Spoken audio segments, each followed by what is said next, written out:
Today, we're going to look at momentum and impulse with the focus on Objective 1 from the second unit overview sheet, so Unit 1B. And that is, we will be able to use momentum and impulse to analyze the motion of objects.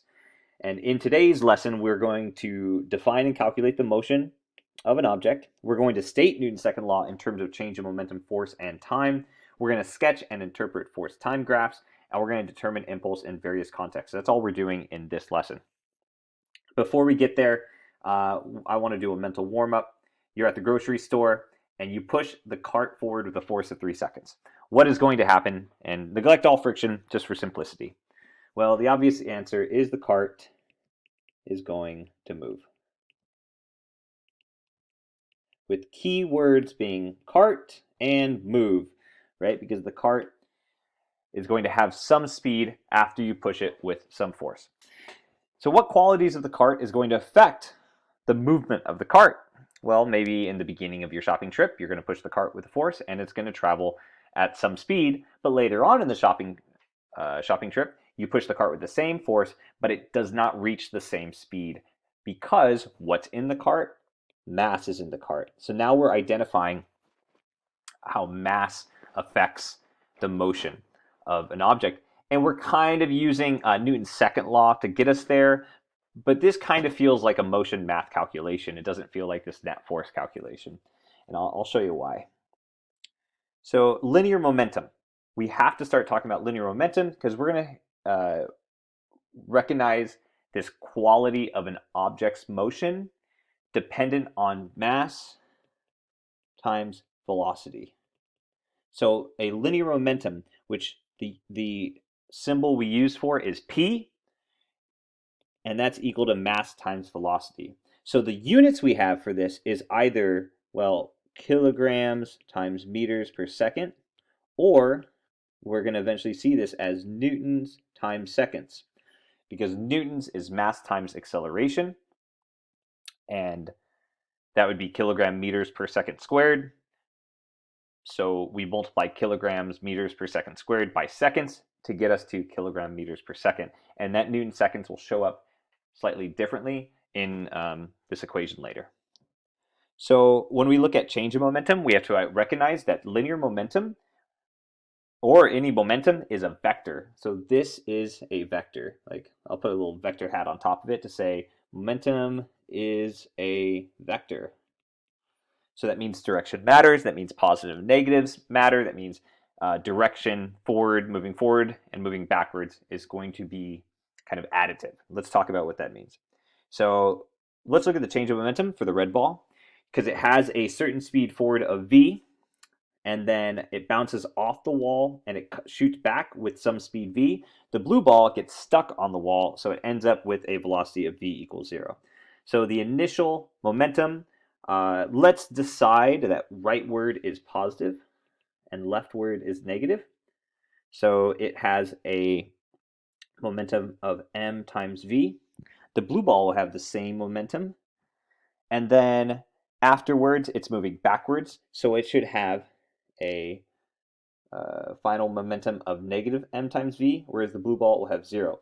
This is one of the parts where a student can make a mistake. They can look at this red ball and say, this red ball has the same momentum because it has mv and then it has mv, right? Because this is still m.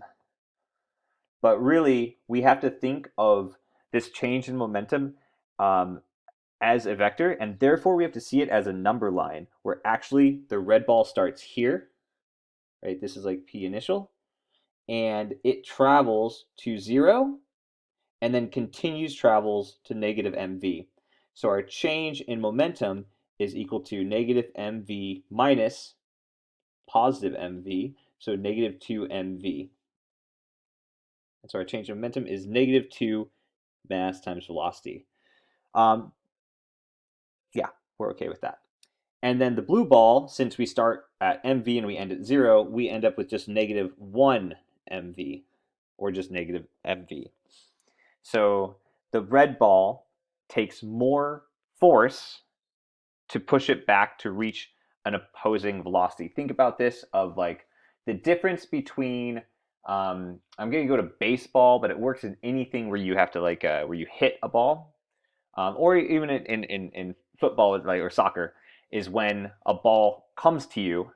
You can stop the ball or you can kick the ball. When you stop the ball, your foot doesn't feel as strong of a force, but if you kick the ball, your foot's going to feel a stronger force because you need to change the momentum of the soccer ball moving forward to you and then moving away from you. So let's think of that using force now because we have this momentum. Momentum change, we know that momentum change in like intuition tells us that we have to apply a force to it to get it to change momentum. So we're going to use Newton's second law. So Newton's second law states that F is equal to m times a. But we also know that a is equal to the change in velocity over the change in time. So I'm going to plug that in, and I get force is equal to mass times change in velocity over change in time. And I'm going to multiply this time duration over, and I get force times change in time is equal to mass times change in velocity. Well, mass times change in velocity, that's another word for change in momentum. We will rarely see a changing mass. In SL, we won't see it at all. In HL, we're going to have a kind of a class on it, kind of some practice problems to work with it. But mostly, m delta v is where you'll see this change in momentum. So this is where we get this force times change in time is equal to change in momentum. And before we've looked at graphs and looked at the area under curves, and we looked at area under curves as multiplication of the y-axis and the x-axis. So this right here, this force times change in time, we can say, what if we put this on the y-axis of a graph and this on the x-axis of a graph and measure the force applied on an object over a given time period? And if we do that, we may end up with something like this, where a ball moves forward at 10 meters per second. It kind of gets compresses the wall, but in this case, this might not be a wall. This might be a cushion. This might be a trampoline. This might, it's compressing and it acts kind of like a spring. So when it compresses, it is producing an opposing force, and that's why we see a F max at a maximum right here at the very top. And then it pushes off, and now there's no more force added acting on the ball, but it's going backwards with some velocity. And this area is force times change in time, or you know what that is? That's the change in momentum. So we're going to use look at graphs of force versus time, and the area under those curves is going to tell us the change in momentum of the object that we're graphing the force time graph of. So that's our impulse equation, and actually this is impulse. So it's another word for change in momentum. And when we look at the units of impulse, what's force times time, the units for this are Newton seconds, which is the same thing as momentum, right, as we said before.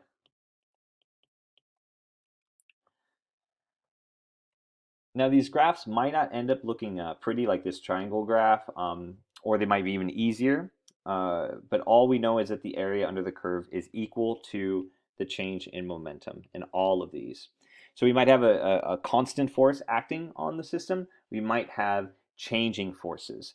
The most important part about this is this force right here is actually not just the force, this is the average force. You know, we can't use a calculation if a number is changing, so we need to find an average force. In this case, this is really kind of what what the graph could look like.